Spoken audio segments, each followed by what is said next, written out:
بسم اللہ الرحمن الرحیم۔ السلام علیکم ناظرین، آج کی ویڈیو میں ہم آپ کو بتائیں گے حضرت نوح علیہ السلام کے بارے میں، ان کی تبلیغ سے لے کر کشتی بنانے اور پھر عذاب الہی کے نازل ہونے تک کا مکمل واقعہ۔ ناظرین، قرآن مجید بہت سی آیات میں حضرت نوح علیہ السلام کے بارے میں گفتگو کرتا ہے اور مجموعی طور پر قرآن کی 29 صورتوں میں اس عظیم پیغمبر کے بارے میں گفتگو ہوئی ہے۔ ان کا نام 43 مرتبہ قرآن میں آیا ہے۔ مورخین و مفسرین نے لکھا ہے کہ نوح علیہ السلام کا نام عبد الغفار یا عبد الملک یا عبد العالی تھا، اور نوح کا لقب انہیں اس لیے دیا گیا ہے کیونکہ وہ سال ہر سال اپنے اوپر یا اپنی قوم پر نوحہ و گریا کرتے رہے۔ آپ کے والد کا نام لمک یا لامک تھا، دادا کا نام متوشلخ اور پردادا کا نام حضرت ادریس علیہ السلام تھا۔ علی بن ابراہیم نے بسند حسن حضرت امام جعفر صادق علیہ السلام سے روایت کی ہے کہ حضرت نوح علیہ السلام 300 برس تک اپنی قوم کو خدا کی طرف دعوت دیتے رہے، لیکن قوم نے ان کی دعوت قبول نہ کی تو چاہا کہ ان پر نفرین کریں۔ اس وقت ان پر طلوع آفتاب کے قریب آسمان اول کے فرشتوں میں سے 2000 گروہ نازل ہوئے۔ وہ عظمائے ملائکہ میں سے تھے۔ نوح علیہ السلام نے ان سے پوچھا کہ تم لوگ کون ہو؟ کہا، ہم سب آسمان اول کے فرشتے ہیں اور آپ سے سفارش کرتے ہیں کہ آپ اپنی قوم پر نفرین نہ کیجیے۔ حضرت نوح علیہ السلام نے کہا، اچھا، میں نے ان کو 300 سال کی مہلت دی۔ 300 سال ختم ہو گئے اور وہ ایمان نہ لائے تو ان پر آپ نے پھر نفرین کا ارادہ کیا تو دوسرے آسمان کے 2000 گروہ فرشتوں کے آئے۔ نوح علیہ السلام نے پوچھا، تم لوگ کون ہو؟ کہا، ہم سب آسمان دوم کے قبائل ملائکہ سے 2000 قبیلے ہیں، اور ہم آپ کے پاس آئے ہیں اس لیے کہ آپ سے التجا کریں کہ آپ اپنی قوم پر نفرین نہ کریں۔ نوح علیہ السلام نے کہا، 300 سال ان کو اور مہلت دی۔ پھر جب 300 سال تمام ہوئے اور وہ لوگ ایمان نہ لائے تو آپ نے ان کے لیے بد دعا کا ارادہ کیا۔ سورہ ہود آیت نمبر 36۔ اور نوح کی طرف یہ وحی کی گئی کہ جو لوگ ایمان لا چکے ہیں ان کے علاوہ آپ کی قوم میں سے ہرگز کوئی اور ایمان نہیں لائے گا، لہذا جو کچھ یہ لوگ کرتے ہیں آپ اس سے رنجیدہ نہ ہوں۔ سورہ نوح آیت نمبر 26-27۔ اور نوح نے کہا، پروردگار، روئے زمین پر بسنے والے کفار میں سے ایک کو بھی باقی نہ چھوڑ۔ اگر تو انہیں چھوڑ دے گا تو وہ یقیناً تیرے بندوں کو گمراہ کریں گے اور یہ لوگ صرف بدکار کافر اولاد ہی پیدا کریں گے۔ حضرت نوح علیہ السلام کی اس دعا کے بعد اللہ تعالیٰ نے ان کو حکم دیا کہ کھجور کے درخت بوئیں۔ آپ نے درخت لگانا شروع کیا، پس آپ کی قوم کے لوگ آپ کے پاس آ کر آپ کا مذاق اڑاتے کہ ایسا بوڑھا شخص جس کی عمر کے 900 برس گزر چکے ہیں اور وہ کھجور کے درخت لگا رہا ہے، پھر آپ کو پتھر مارتے تھے۔ اسی طرح 50 برس گزرے اور کھجور کے تمام درخت بڑے اور مضبوط ہو گئے تو اللہ تعالیٰ کا حکم آیا کہ ان درختوں کو کاٹیں۔ یہ دیکھ کر آپ کی قوم پھر مذاق کرنے لگی کہ اب جب کہ کھجور کے درخت بڑے ہو گئے ہیں تو اس بوڑھے مرد نے کاٹ ڈالے، اس کی عقل زائل ہو گئی ہے اور پیری اس پر غالب آ گئی ہے۔ سورہ ہود آیت نمبر 38-39۔ اور وہ یعنی حضرت نوح علیہ السلام کشتی بنانے لگے اور ان کی قوم کے سرداروں میں سے جو وہاں سے گزرتا وہ ان کا مذاق اڑاتا تھا۔ نوح علیہ السلام نے کہا، اگر آج تم ہمارا مذاق اڑاتے ہو تو کل ہم تمہارا اسی طرح مذاق اڑائیں گے جیسے تم مذاق اڑاتے ہو۔ ان قریب تمہیں علم ہو جائے گا کہ کس پر وہ عذاب آتا ہے جو اسے رسوا کر دے گا اور کس پر ہمیشہ رہنے والا عذاب نازل ہوگا۔ اللہ تعالیٰ نے حضرت نوح علیہ السلام کو کشتی بنانے کا حکم دیا اور جبرائیل علیہ السلام کو ان کی تعلیم پر مامور فرمایا۔ غرض کہ نوح علیہ السلام نے کشتی بنانا شروع کیا۔ اس کی لمبائی 1200 ہاتھ، چوڑائی 800 ہاتھ اور اونچائی 80 ہاتھ تھی۔ ایک ہاتھ سے مراد کوہنی سے لے کر درمیانی انگلی کا آخری سرا ہوتا ہے اور یہ تقریباً آدھا میٹر ہوتا ہے۔ اس طرح کشتی کی لمبائی تقریباً 600 میٹر، چوڑائی 400 میٹر اور اونچائی 40 میٹر تھی۔ حضرت نوح علیہ السلام نے عرض کی، خدا بندہ، کشتی بنانے میں میری کون مدد کرے گا؟ خدا نے وہی فرمائی کہ اپنی قوم کے درمیان اعلان کرو کہ جو شخص کشتی بنانے میں میری مدد کرے گا اور اس کی کوئی چیز تراشے گا تو جو کچھ تراشے گا وہ چاندی سونا بن جائے گا۔ حضرت نوح علیہ السلام نے یہ اعلان کیا تو لوگ کشتی بنانے میں آپ کے ساتھ شامل ہو گئے اور مذاق بھی کرتے جاتے تھے کہ جنگل میں کشتی بنا رہے ہیں۔ جب خدا نے قوم نوح علیہ السلام کو ہلاک کرنے کا ارادہ کیا تو 40 سال پہلے سے ان کی عورتوں کو بھانج کر دیا تھا، پھر ان میں کوئی اولاد نہیں ہوئی۔ جب نوح علیہ السلام کشتی بنا کر فارغ ہوئے تو خدا کے حکم سے آپ نے سریانی زبان میں ندا کی، جس کو سن کر تمام چوپائے اور جانور حاضر ہوئے۔ آپ نے ہر حیوان کا جوڑا کشتی میں داخل کیا۔ آپ کی 950 سالہ تبلیغ کے نتیجہ میں دنیا کے تمام لوگوں میں صرف 80 اشخاص آپ پر ایمان لائے تھے۔ سورہ ہود آیت نمبر 40۔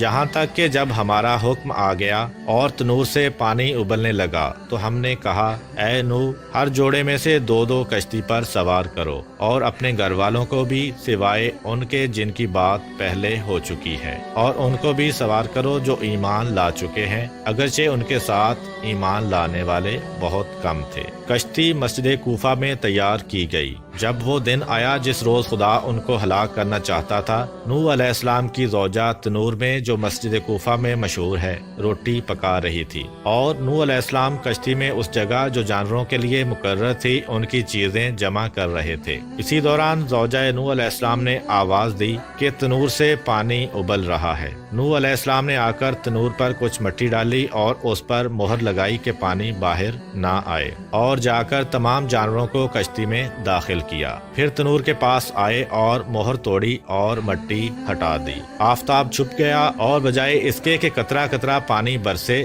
یک بارگی پانی آیا اور تمام چشمے ابل پڑے، جیسا کہ حق تعالی فرماتا ہے۔ سورہ قمر آیت نمبر 11 تا 13۔ پھر ہم نے زوردار بارش سے آسمان کے دہانے کھول دیے اور زمین کو شگافتہ کر کے ہم نے چشمے جاری کر دیے، تو دونوں پانی اس امر پر مل گئے جو مقدر ہو چکا تھا، اور تختوں اور کیلوں والی کشتی پر ہم نے نوح علیہ السلام کو سوار کیا۔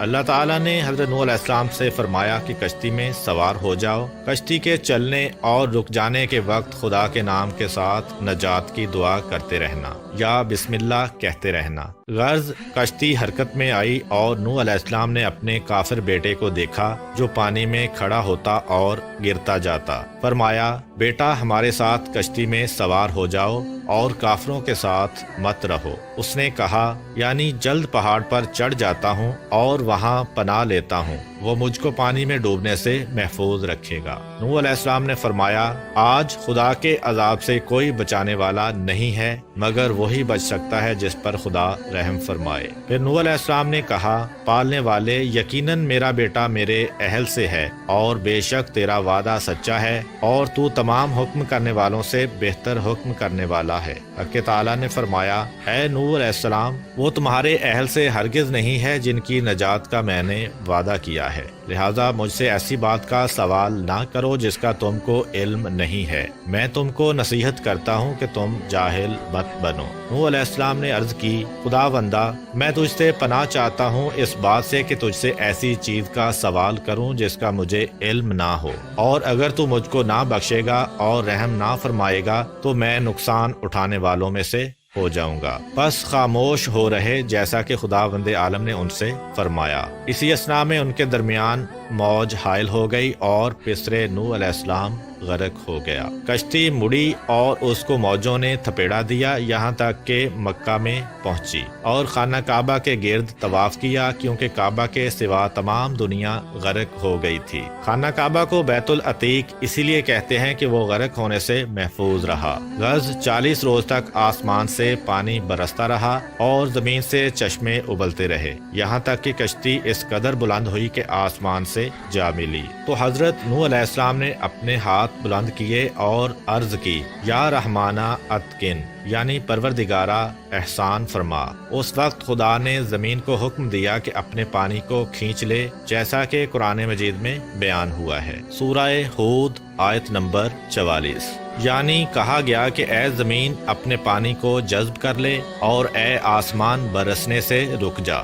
جو پانی زمین سے باہر آیا تھا زمین نے اسے جذب کر لیا، مگر آسمان کے پانی کو قبول نہ کیا اور کہا کہ خدا نے مجھے صرف اپنے پانی کے جذب کرنے کا حکم دیا ہے۔ تو آسمان کا پانی زمین کے اوپر ہی ٹھہر گیا اور کشتی جودی پر ٹھہری، اور وہ موصل میں ایک بڑا پہاڑ ہے۔ پس خدا نے جبرائیل علیہ السلام کو بھیجا تو جو پانی زمین پر رکا ہوا تھا اس کو ان دریاؤں میں پہنچا دیا جو دنیا کے گرد خلق کیے گئے ہیں، اور نوح علیہ السلام کو خدا نے وحی فرمائی۔ سورہ ہود آیت نمبر 48۔ کہا گیا، اے نوح علیہ السلام، اترو ہماری طرف سے سلامتی اور برکتوں کے ساتھ جو آپ پر اور ان جماعتوں پر ہیں جو آپ کے ساتھ ہیں، اور کچھ جماعتیں ایسی بھی ہوں گی جنہیں ہم کچھ مدت زندگی کا موقع بخشیں گے، پھر انہیں ہماری طرف سے دردناک عذاب پہنچے گا۔ پھر حضرت نوح علیہ السلام نے 80 مومنوں کے ساتھ جو آپ کے ہمراہ تھے موصل میں کشتی سے اترے اور مدینہ السمانین کی بنیاد ڈالی۔ حضرت نوح علیہ السلام کے 3 بیٹے سام، حام اور یافس بھی ان کے ہمراہ کشتی میں سوار تھے۔ مورخین کا نظریہ یہ ہے کہ کرۂ زمین کی اس وقت کی تمام نسل انسانی کی بازگشت انہی تینوں فرزندوں کی طرف ہے۔ ایک گروہ حامی نسل ہے جو افریقہ کے علاقہ میں رہتے ہیں، اور دوسرا گروہ سامی نسل ہے جو مشرق وسطیٰ میں رہتے ہیں، اور یافس کی نسل کو چین کے ساکنین سمجھا جاتا ہے۔ چونکہ طوفان نوح کے بعد نسل انسانی حضرت نوح علیہ السلام کے فرزندوں سے آگے بڑھی، اسی سبب سے حضرت رسول خدا صلی اللہ علیہ وآلہ وسلم نے فرمایا کہ نوح علیہ السلام 2 پدر میں سے ایک پدر ہیں، یعنی حضرت آدم علیہ السلام کے بعد تمام انسانوں کے باپ ہیں۔ اسی وجہ سے حضرت نوح علیہ السلام کو آدم ثانی بھی کہا جاتا ہے۔ روایات میں آیا ہے کہ حضرت نوح علیہ السلام کی کشتی پورے 6 ماہ سرگرداں رہی۔ یہ مدت ابتدائی ماہ رجب سے لے کر ذی الحج کے اختتام تک تھی۔ ایک اور روایت کے مطابق 10 رجب سے لے کر روز عاشورہ تک کشتی پانی کی موجوں میں سرگرداں رہی۔ حضرت امام موسیٰ بن جعفر علیہ السلام سے منقول ہے کہ جب نوح علیہ السلام کشتی میں بیٹھے اور وہ خدا کے حکم سے چلی، اس وقت خدا نے پہاڑوں پر وحی کی کہ میں اپنے بندے نوح علیہ السلام کی کشتی کو تم میں سے کسی پر ٹھہرانا چاہتا ہوں۔ یہ سن کر تمام پہاڑوں نے اپنے اپنے سر بلند کرنا شروع کیے، سوائے کوہ جودی کے جو موصل میں ہے۔ اس نے عجز و انکساری سے کام لیا اور کہا کہ میرا وہ رتبہ نہیں ہے کہ نوح علیہ السلام کی کشتی مجھ پر ٹھہرے۔ خدا نے اس کی انکساری پسند فرمائی اور کشتی کو معمور کیا کہ اسی پر ٹھہرے۔ لہذا جب کشتی جودی سے ٹکرائی اور متزلزل ہوئی تو اہل کشتی کو اس کے ٹوٹ جانے اور ڈوب جانے کا خوف ہوا۔ اس وقت نوح علیہ السلام نے ایک جروکے سے جو کشتی میں تھا اپنا سر باہر نکالا اور ہاتھوں کو آسمان کی جانب بلند کیا اور کہا، یا رحمانو اتقن، یعنی پروردگار احسان فرما۔ ایک اور روایت کے مطابق حضرت نوح علیہ السلام نے جناب رسول خدا اور ان کی آل کا واسطہ دے کر اللہ تعالیٰ سے دعا کی تھی۔ بہت سے مفسرین نے کہا ہے کہ کوہ جودی جس کے کنارے کشتی نوح علیہ السلام آ کر لگی تھی اور جس کا ذکر قرآن میں آیا ہے، وہ وہی مشہور پہاڑ ہے جو موصل کے قریب ہے۔ بعض دوسرے مفسرین نے اسے حدود شام میں یا آمد کے نزدیک یا عراق کے شمالی پہاڑ سمجھا ہے کہ یہ وہ پہاڑ ہے جو موصل اور الجزیرہ کے درمیان ہے۔ الجزیرہ شمالی عراق میں ایک جگہ ہے اور یہ الجزائر یا الجزیرہ نہیں جو کہ آج کل مشہور ہے۔